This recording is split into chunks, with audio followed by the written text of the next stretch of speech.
Hi అండి. ఎలా ఉన్నారు? బాగున్నారా? నేను కూడా బాగున్నానండి. సో మీరందరూ కూడా బాగున్నారు అనుకుంటున్నాను. సో కొత్తగా చూసే వాళ్ళైతే ఖచ్చితంగా ఒక లైక్ చేసి సపోర్ట్ చేయండి మన ఛానల్ని.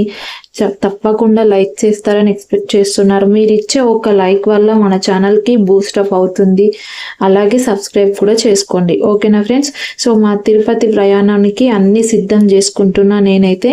సో పిల్లలతోని మనం ప్రయాణం చేయాలంటే చాలా కష్టం అవుతుంది మనకైతే, మస్ట్ పేరెంట్స్కి నాకు తెలిసి. ఎందుకనంటే లాంగ్ జర్నీ వెళ్తున్నప్పుడు పిల్లలను కేరింగ్గా చూసుకోవడంతో పాటు వాళ్ళకు ఫుడ్ కూడా అంతే కేరింగ్గా ఇవ్వాల్సి వస్తుంది.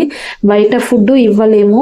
ఎంత కొన్నా కూడా ఇక్కడ దొరికే ఫుడ్ అక్కడ దొరకది. హోటల్స్లలో ఎలా ఉంటుందో మనకు తెలుసు. సో అలా అని చెప్పేసి మనం మొత్తం ప్యాక్ చేసుకొని తీసుకొని అయితే పోలేము. కొద్ది మొత్తంలో ఏదో ఇట్లా స్నాక్స్ అలా చేసి తీసుకెళ్లడమే తప్ప ఇంకా ఏం చేయలేము. మేమైతే ఒక 4 ఫ్యామిలీస్ అట్లా వెళ్తున్నాం కాబట్టి తలా ఒకటి. నాకు మాత్రం ఓన్లీ ఇలా అటుకులు వేసుకురమ్మని చెప్పిళ్ళు అత్తమ్మోళ్ళు.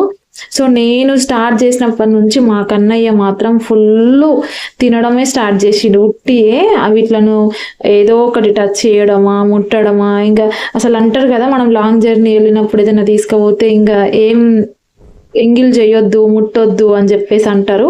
కానీ పిల్లలు దేవుళ్ళతో సమానం కదా. సో ఇంకా వాళ్ళకి ఎంత చెప్పినా వాళ్ళు వినేటట్టు లేరు కాబట్టి ఇంకా తప్పదు కాబట్టి ఇంకా వదిలేస్తున్నా నేను కూడా. సో నేనైతే వీళ్ళ కోసం అన్నీ ప్యాక్ చేసుకున్నానండి. మెడిసిన్స్, టాబ్లెట్స్, మనకు హెల్త్ ఇష్యూస్ అయినా కూడా. ఎందుకంటే ఒక వాతావరణానికి అలవాటు పడ్డ తర్వాత నెక్స్ట్ వెంటనే ఇంకో వాతావరణం దగ్గరికి వెళ్తే మళ్ళీ వాళ్ళు ప్రాబ్లం ఫేస్ చేస్తారు. ఎట్లన్నా పిల్లలు మాత్రం ఖచ్చితంగా ఫేస్ చేస్తారు. మళ్ళీ అది ట్రైన్ జర్నీ, మళ్ళీ అక్కడ బస్ జర్నీ, కొండపైకి ఎక్కేటప్పుడు దిగేటప్పుడు వామిటింగ్స్ అయినా చేసిన పెద్ద ప్రాబ్లం అవుతుంది. సో బట్టలు 4-5 డేస్ కనేసరికి ఎక్కువైపోయినాయి. టాబ్లెట్స్, మెడిసిన్స్ అన్నీ ఇంకా ఫేర్గా ప్యాక్ చేసుకున్నానండి. ఎందుకంటే మెయిన్ పిల్లలవి మాత్రం ఏవి తక్కువ ఉండకుండా వాళ్ళ కాడికి అన్నీ ఫేర్గా పెట్టుకున్నా. డ్రెస్సులు కూడా అన్నీ డైలీ ఒకటి లెక్కన పెట్టి మళ్ళీ ఎక్స్ట్రా రూమ్కి వచ్చిన తర్వాత మళ్ళీ పెట్టుకునే విధంగా కూడా క్యారీ చేసుకుంటున్నా. సో ఈరోజు నేను మాత్రం ఇక్కడ వీళ్ళకు ఇంకా అటుకులు స్నాక్స్ చేస్తున్నాను. అట్లనే దీనితో పాటు ఇంకా బయట ఉంటుంది కదా మనకు మిక్చరు అట్లా. సో అవి తీసుకొచ్చుకుంటున్నాను. ముందుగా నేనైతే అటుకులను అయితే ఇట్లా వేయిస్తానండి. మీరు ఎలా చేస్తారో నాకు కింద కామెంట్ చేయండి.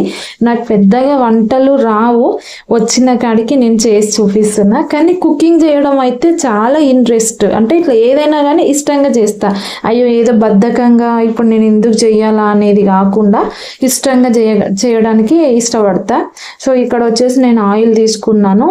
కేజీ అటుకులకు ఆయిల్ ఎక్కువనే పడుతుంది కాబట్టి, ఎందుకంటే అన్ని అటుకులకు పోపు అనేది పట్టాల అట్లా అని చెప్పేసి నేను ఆయిల్ ఎక్కువ మొత్తంలో తీసుకున్నా. మళ్ళీ ఆయిల్ ఎక్కువ అయింది అని చెప్పేసి ఏం అడగకండి.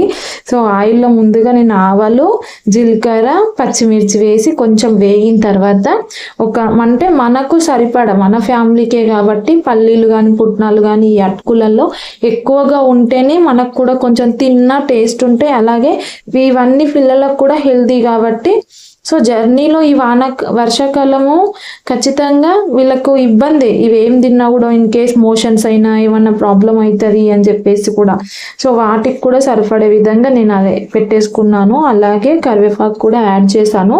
కరివేపాకు యాడ్ చేసిన తర్వాత డ్రై రోస్ట్ కాకుండా మామూలుగా ఇట్లా పచ్చిగా కనిపించే విధంగా కాకుండా హై టు లో ఫ్లేమ్లో పెట్టి ఎక్కువసేపు పల్లీలు, పుట్నాలు వేగనివ్వాలి అందులోనే.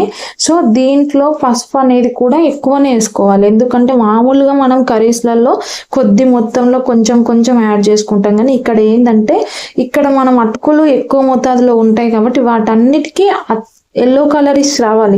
మెయిన్ అటుకులకు కలర్తోనే అటుకులు మొత్తం చేంజ్ అవుతాయి కాబట్టి. సో అట్లా కొంచెం పసుపు కూడా ఎక్కువనే తీసుకున్నాను.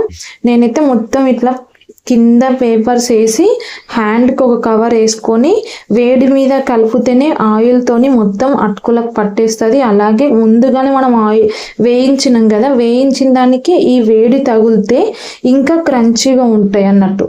అట్లా అందుకు ఈ విధంగా మనము వేడి మీద ఉన్నప్పుడే కలిపేస్తేనే అవి కరెక్ట్గా పట్టుకుంటాయి. ఒకసారి మీరు కూడా ఈ విధంగా ట్రై చేసి చూడండి. నేనైతే మళ్ళీ ప్లాస్టిక్ ఏం కాదా అని చెప్పేసి కూడా అనకండి, ప్లాస్టిక్ ఏం కాదు. మనం అంతా వేడి ఏమి ఉండదు కదా, ఆల్రెడీ అటుకులు మొత్తం ఇట్లా లోతులాగా చేసి అందులో మధ్యలో పోస్తాం కదా పోపు. సో ఆ విధంగా చేసి ఇలా కలిపితేనే, కింద పోసి పేపర్లలో కలిపితేనే మనకు అవి అన్నిటికీ ఈక్వల్గా ప్రతి ఒక్క అటుకులకు ఇట్లా పట్టేసుకుంటుంది పోపు, లేకుంటే ఖచ్చితంగా అస్సలు పట్టుకోదు. మీరు ఒకసారి ట్రై చేసి చూడండి. మీరు జర్నీలు చేసినప్పుడు ఎలాంటి ప్రికాషన్స్ తీసుకుంటారు, పిల్లలకు ఏమన్నా వామిటింగ్స్ అయినా ఏదైనా ఉంటే నాకు ఖచ్చితంగా సజెషన్ చెయ్యండి. నేను మాత్రం పెద్ద ప్రికాషన్స్ ఏం లేవు, ఓన్లీ మెడిసిన్స్ ఒకటి పెట్టుకున్నాను, వాళ్ళకి డ్రెస్సెస్ ఎక్కువ పెట్టుకున్నాను. ఈ వర్షాకాలం కాబట్టి rain coats must and should. అలాగే వెదర్ కూడా కూల్గా ఉంటుంది కాబట్టి వాళ్ళ స్వెటర్స్, క్యాప్స్ ఇవన్నీ అనేసరికి వెళ్ళే లగేజ్ మాత్రం చాలా లోడ్ అయిపోయింది.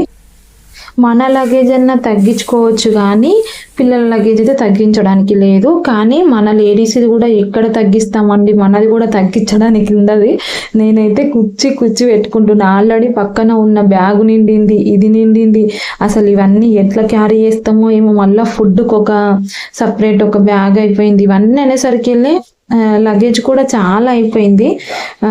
తర్వాత మనం కొండకు నడుచుకుంటూ పోతాం కాబట్టి అక్కడ కింద లాకర్స్ ఉంటాయంట. లాకర్స్ దగ్గర మనం కింద ఇచ్చేస్తే వీటిని కొండపైకి వాళ్ళు వెహికల్లో షిఫ్ట్ చేస్తారు. సో మనం పెద్ద పట్టుకొని వెళ్ళాల్సిన అవసరం లేదు కాబట్టి నేనైతే అసలు తగ్గించుకుంటలేను. ఆల్రెడీ తగ్గిద్దామని ట్రై చేసినా కానీ మా హస్బెండ్ తగ్గించుకున్నాడు. నేను మాత్రం అసలు తగ్గియాలి. ఎందుకంటే మనకి ఇప్పుడు శ్రీకాళహస్తి ఉంది, కాణిపాకం ఉంది, ఆల్రెడీ కొండపైకి నడుచుకోండి. ఇప్పుడు ఇక్కడ నుంచి వెళ్ళిన తర్వాత అక్కడ స్నానం చేసి కొండ ఎక్కుతాం. మళ్ళీ కొండ ఎక్కిన తర్వాత ఎంటికలు తీసుకున్న తర్వాత మళ్ళీ అక్కడ స్నానం చేస్తాం. స్నానం చేస్తే ఆపాటికి నైట్ అయిపోతే నెక్స్ట్ డేనే దర్శనంకి వెళ్ళాల్సి ఉంటుంది. ఆ రోజు ఒక డ్రెస్ క్యారీ అయ్యాలి, మళ్ళీ ఆ రోజు దర్శనంకి వెళ్ళొచ్చి ఏ టైం అవుతుందో. నెక్స్ట్ శ్రీకాళహస్తి ఉంది, కాణిపాకం ఉంది, జంపాల ఉంది. చాలా మేము ఒక 4-5 అనుకున్నాము. అవన్నీ వెళ్ళేసి రావాలని ప్లాన్ చేసుకొని వెళ్తున్నాము. సో తర్వాత ఇంకా నెక్స్ట్ ఈ టూర్ అయిపోయిన తర్వాత నెక్స్ట్ ఇంకోటి, నెక్స్ట్ మంత్లో ఒకటి, అట్లా నెక్స్ట్ మొన్న శ్రీశైలము, ఈసారి తిరుపతి, నెక్స్ట్ షిరిడి, త్రయంబకేశ్వర్, ఇట్లా ఒక్కొక్కటి మెల్లమెల్లగా వెళ్ళేసి అన్నీ కంప్లీట్ చేసుకోవాలా. షిరిడి వెళ్ళక కూడా చాలా రోజులు అయింది. ఎప్పటి నుంచో అనుకుంటున్నాం వెళ్దాం అని, ఇంకా వెళ్ళలేదు. సో నెక్స్ట్ నుంచి ఇంకా తిరుపతి వ్లాగ్స్ వస్తాయి. తిరుపతికి వెళ్ళిన తర్వాత ఇంకా అక్కడ ఎలా ఉంటుంది, మా జర్నీ ఎలా ఉంది, వీటన్నిటిని కూడా నేను ఖచ్చితంగా షేర్ చేస్తాను. మీరు ఖచ్చితంగా సబ్స్క్రైబ్ చేసుకొని చూడండి. చాలామంది సబ్స్క్రైబ్ చేసుకోకుండానే చూస్తున్నారు. లైక్ చేయండి, షేర్ కొట్టండి. ఎందుకంటే నేను అనలిటిక్స్లో చూసుకుంటున్నా కదా, అన్సబ్స్క్రైబర్సే ఎక్కువ చూస్తున్నారు వీడియోను. సబ్స్క్రైబ్ చేసుకొని చూస్తే మాకు కూడా హ్యాపీగా ఉంటుంది కదా, సబ్స్క్రైబ్ చేసుకున్నారు అనేది, కొంచెం ఇంకా ఎక్కువ కంటెంట్ ఇవ్వాలి అని చెప్పేసి బూస్టప్ ఉంటుంది కదా. సో తప్పకుండా మీరు సబ్స్క్రైబ్ చేసుకుంటారు అనుకుంటున్నాను. ఇంకా మంచి మంచి వీడియోస్ నేను పోస్ట్ చేయడానికి తప్పకుండా పోస్ట్ చేస్తాను. Thank you for watching to everyone. For more videos